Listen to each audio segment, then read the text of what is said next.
Very well known verse. Evening everyone, I've just been reading John chapter 3, and a lot of people, Christian or not, do actually know a lot about what John chapter 3 says, because it's got probably the most famous verse in the Bible, and it's not Jesus wept.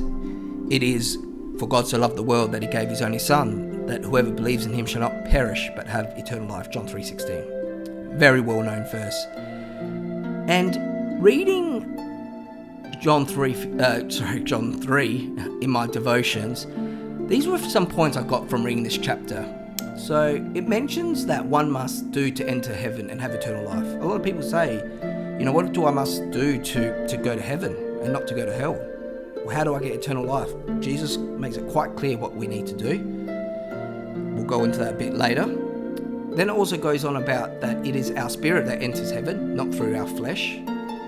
That the only way to heaven is through Jesus and believing he is the Messiah. John the Baptist also confirms this later in the same chapter in the scriptures. So a lot of people don't believe, when I say a lot of people, especially the Jews, from my view and my understanding, they don't believe that Jesus is the Messiah that was prophesied in the Old Testament. However, Jesus made it quite clear here he is the Messiah, and John also confirms, John the Baptist, the prophet John, also confirms that Jesus is the Messiah.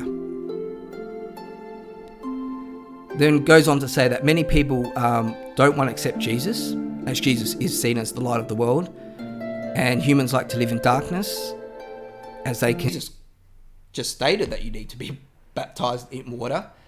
And then people go on and say, what about and second of all, that he is actually the Son of God. So a lot of people debate, saying that he will expose the evil within the darkness. So